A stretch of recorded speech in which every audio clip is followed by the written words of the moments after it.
हमारे साथ इस चैनल पर आए हुए सभी लोगों का स्वागत है। तो हम आप लोग को बताएंगे त्रिकोणमितीय अनुपात। त्रिकोणमितीय अनुपात कितने होते हैं और बताएंगे आपको त्रिभुज कितने भुजाओं से त्रिभुज बने होते हैं, त्रिभुज में लंब कहाँ होता है, आधार कहाँ होता है और कर्ण कहाँ होता है, हाइपोटेनियस, परपेंडिकुलर, बेस। ये बात आपको बताने वाले हैं, तो आप हमारे साथ बने रहेंगे। बिल्कुल जीरो लेवल से शुरुआत करेंगे ताकि आप एक बार भी ना पढ़े हो तो आपको समझ में आए। जैसे कोई एक फिगर ले लेते हैं, तो फिगर हम लेते हैं एक,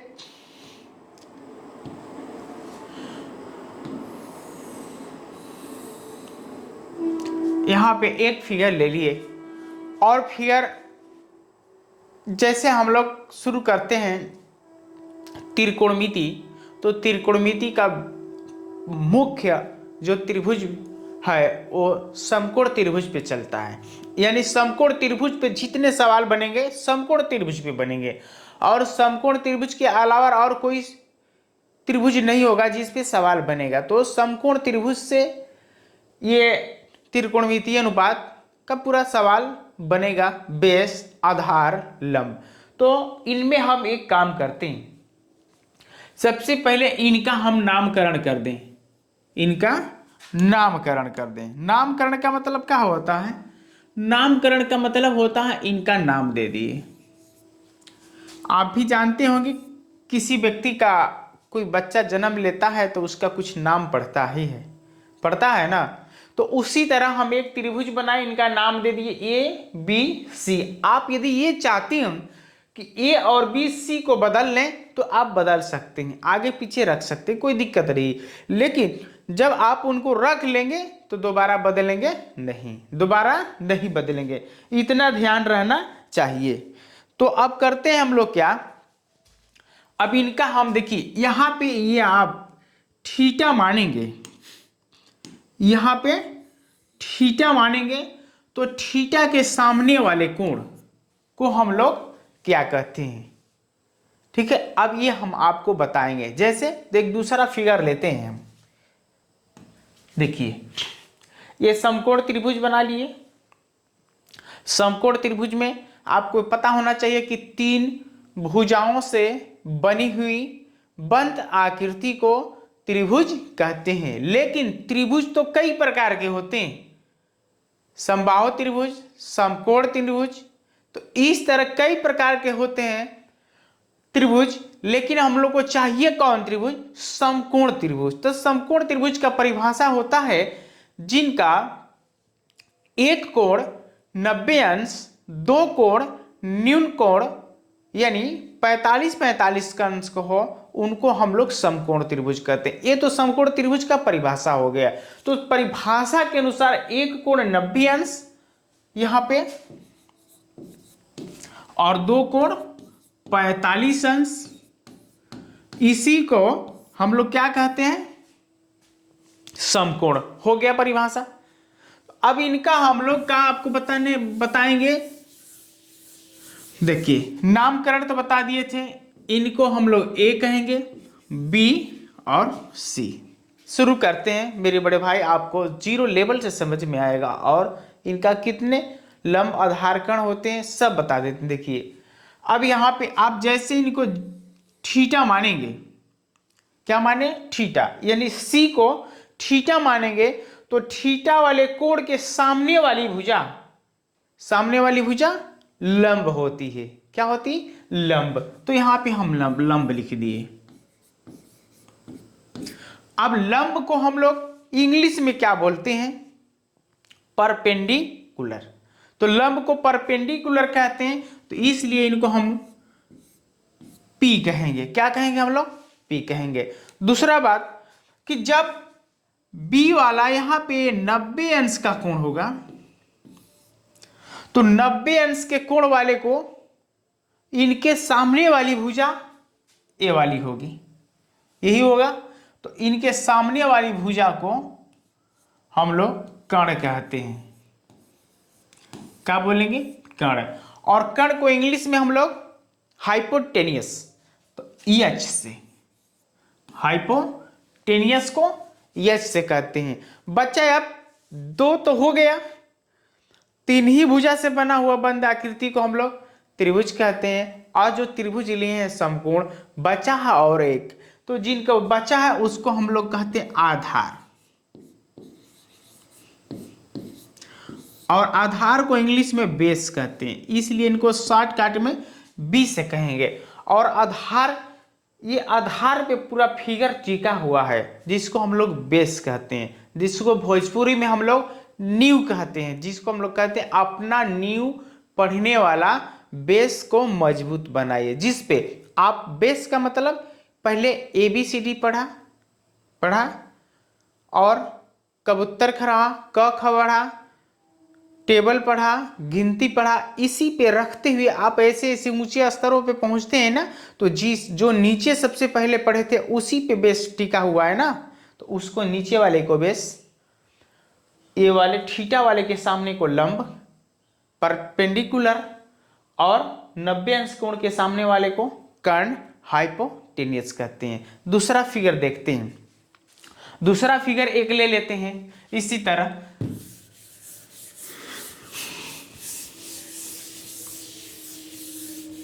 देखिए दूसरा फिगर, पहले इनका नामकरण कर लिया जाए, ए किया जाए, बी, सी। अब यदि आपके मन में चलता होगा कि आप थीटा इनको न मानकर थीटा इनको माने, थीटा ए को माने, तो जैसे आप ए को थीटा मानेंगे तो थीटा वाले के सामने वाली भुजा देखिए कौन है, यही वाली है, तो ए वाला भुजा थीटा वाले का सामने वाला क्या बनता है, लंब बन जाता है, यानी फिगर में नाम बदल जाएगा। और लंब को इंग्लिश में हम लोग परपेंडिकुलर P से कहते हैं। उनके बाद जैसे आप थीटा माने तो लंब हो गया, तो अब देखेंगे इसमें बड़ी भुजा कौन है, 90 अंश, नहीं बड़ी भुजा नहीं, बड़ा कोण कौन है, 90 अंश, तो ये कोण वाला जो 90 अंश है, इनके सामने वाला क्या होता है, 90 अंश के सामने वाले कोण को हम लोग कर्ण कहते हैं, तो ये हम लोग का कर्ण हो जाएगा, और कर्ण को हाइपोटेनियस कहेंगे। अब उनके बाद जो बचा उनका नामकरण कर देंगे। बचने वाला क्या है, बचने वाला ये है, लंब हो गया, कर्ण हो गया, तो बचा क्या, आधार, तो ये वाला आधार होता है। तो आप थीटा के अनुसार, किनके, थीटा के अनुसार आप फिगर को चेंज कर सकते हैं, लेकिन 2 ही बात हो सकता है, कभी कर्ण बदलने वाला नहीं है, ये भी ध्यान रखेंगे, कर्ण कभी चेंज होने वाला नहीं है, जब चेंज होगा तो आधार और लंब। अब अगला नंबर आता है कि त्रिकोणमितीय अनुपात कितने होते हैं। तो त्रिकोणमितीय अनुपात सबसे मुख्य बात, आप ये पूरे YouTube पे जाके देख लीजिए मेरे बड़े भाई, जो हम बताएंगे वो कहीं है नहीं, आप देखेंगे जो ये शब्द बोलने जा रहे हैं वो YouTube पे निकालते रहिएगा, मिलने वाला नहीं है, और निकालेंगे मिल जाएगा ये सब, तो हमें कमेंट में बताइएगा, आपके बात मानेंगे और हम भी समझ जाएंगे कौन व्यक्ति ये YouTube पे डाला है, लेकिन हमारे अनुसार ये बात कहीं है नहीं। देखिए अब एक काम, जब त्रिकोणमितीय अनुपात की बात आता है तो आप त्रिकोणमितीय में जो हम लोग समकोण त्रिभुज लेते हैं, कितने, ये समकोण त्रिभुज जब लेते हैं तो ये कितने रेखाओं से मिलकर ये त्रिभुज बना हुआ है, 3 रेखाओं से, तो 3 रेखाओं से मिलकर बना हुआ है, तो त्रिकोणमितीय अनुपात 3 का 2 गुना होता है, 6। कितना होता है, 6। समझ में आ गया। ये शब्द कोई व्यक्ति बताया नहीं होगा, क्यों लोग कह देगा कि 6 होते हैं, क्या होते हैं, 6 नहीं, जो यहाँ पे जितनी रेखाओं से आधार लंब कर्ण, इनमें 3 है, तो 3 रेखाओं से बना हुआ है, तो 3 के 2 गुने होते हैं त्रिकोणमितीय अनुपात। अब आपको याद नहीं करना होगा, इसको देखेंगे और अनुपात निकाल लेंगे कि कितने होते हैं। इनके 2 गुने, 3 दूना के 6। अब उनका नाम जाने। पहला वाला साइन थीटा, दूसरा वाला कास थीटा, तीसरा tan theta, cot theta, sec theta, cosec theta. 6 हो गए। तो त्रिकोणमितीय अनुपात 6 होते हैं। अब इनका हम आप लोगों को सूत्र बताएंगे कि साइन थीटा का मान क्या होता है, कॉस थीटा का मान, tan theta, cot, sec theta, cosec theta का मान। तो यहाँ पे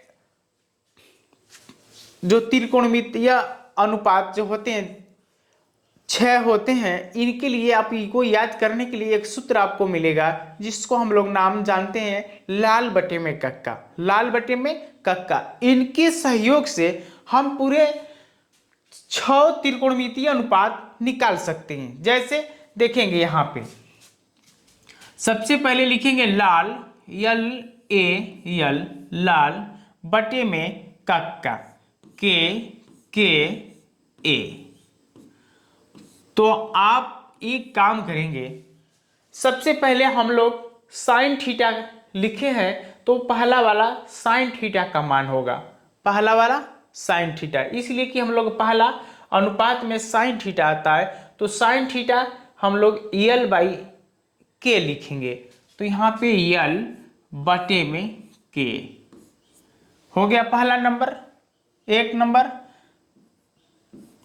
दूसरा नंबर पे जाएंगे, तो दूसरे नंबर पे देखिए A बटे में K लिखा है, तो दूसरे नंबर में हम लोग का कॉस का मान कहा, कॉस थीटा का मान दूसरा नंबर मिला A बटे में K, तो यहां पे लिखेंगे A बटे में K। तीसरा नंबर L/A, यानी L बटे में A, तो तीसरा नंबर यहां पे देखेंगे क्या लिखा हुआ है, टैन थीटा, तो टैन थीटा का मान हो गया L बटे में A। इस तरह हम लोग त्रिकोणमितीय अनुपात लिखते हैं। अब यहाँ पे L बटे में A का मतलब, L का मान यहाँ पे देखिए क्या लिखा है, देख रहे हैं, L का मतलब लंब, L का मतलब लंब। तो हम लोग एक कण को K से कहते हैं, एक और नाम इनको K से, और लंब को L से, और आधार को A से, यानी इनको 60 नाम में A और B नहीं, H, B, P ये भी जानते हैं, लेकिन K से भी कर्ण को संकेत करते हैं, और आधार को A से और लंब को L से। तो हम लोग L बटे में A का मतलब लंब बटे में कर्ण, आधार बटे में कर्ण, लंब बटे आधार। उसी तरह कॉट थीटा का मान अब उल्टा लिखेंगे, 1 नंबर 2 3, तो यहां से लिखेंगे ये होगा चौथा नंबर, ये होगा 5वां नंबर, और ये 6वां। चौथा नंबर A बटे में L, ये उलट जाता है, उल्टा हो जाएगा, तो A ऊपर होगा L नीचे, तो A बटे में L। उसी तरह सेक थीटा का K बटे में L, तो K बटे में L। यदि आपको समझ में आया हो तो एक लाइक और एक कमेंट करेंगे मेरे बड़े भाई या बहन, तो आप लोगों को हमारे बताने का यह एहसास ही होगा कि आप सभी लोग हमारे बताने से सहमत हैं और समझ में आता है, इसलिए कमेंट और लाइक करते हैं। और इस तरह का वीडियो आपको चाहिए तो सब्सक्राइब कर दीजिए, ताकि नोटिफिकेशन आप लगा दीजिए, ताकि बार बार हमारा वीडियो आपके पास जाता रहे। कब? जब हमारा लैंग्वेज आपको समझ में आए तब, हमसे कुछ मिले तब, नहीं तो करने की जरूरत नहीं है।